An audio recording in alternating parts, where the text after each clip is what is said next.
Hi guys! So eto na nga, nagdesisyon na ako na magpintura na ng grills ko. Kasi nga faded na nga yung color niya. Dating black siya, so gagawin ko siyang chocolate brown. So para maging maganda.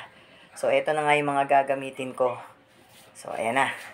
Sisimulan ko na ito para matapos na agad maghapon. So let's go guys!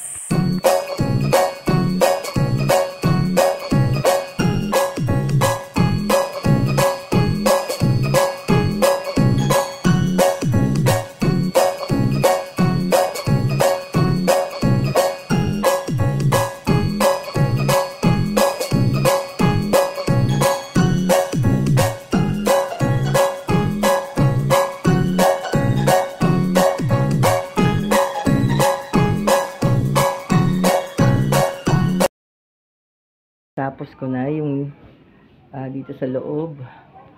Medyo tuyo na nga siya. Ayan. Pero yung sa labas, saka na lang pag wala akong shembot, uunti-untiin ko. Ito rin. Uunti-untiin ko na lang para matapos lang. Okay na.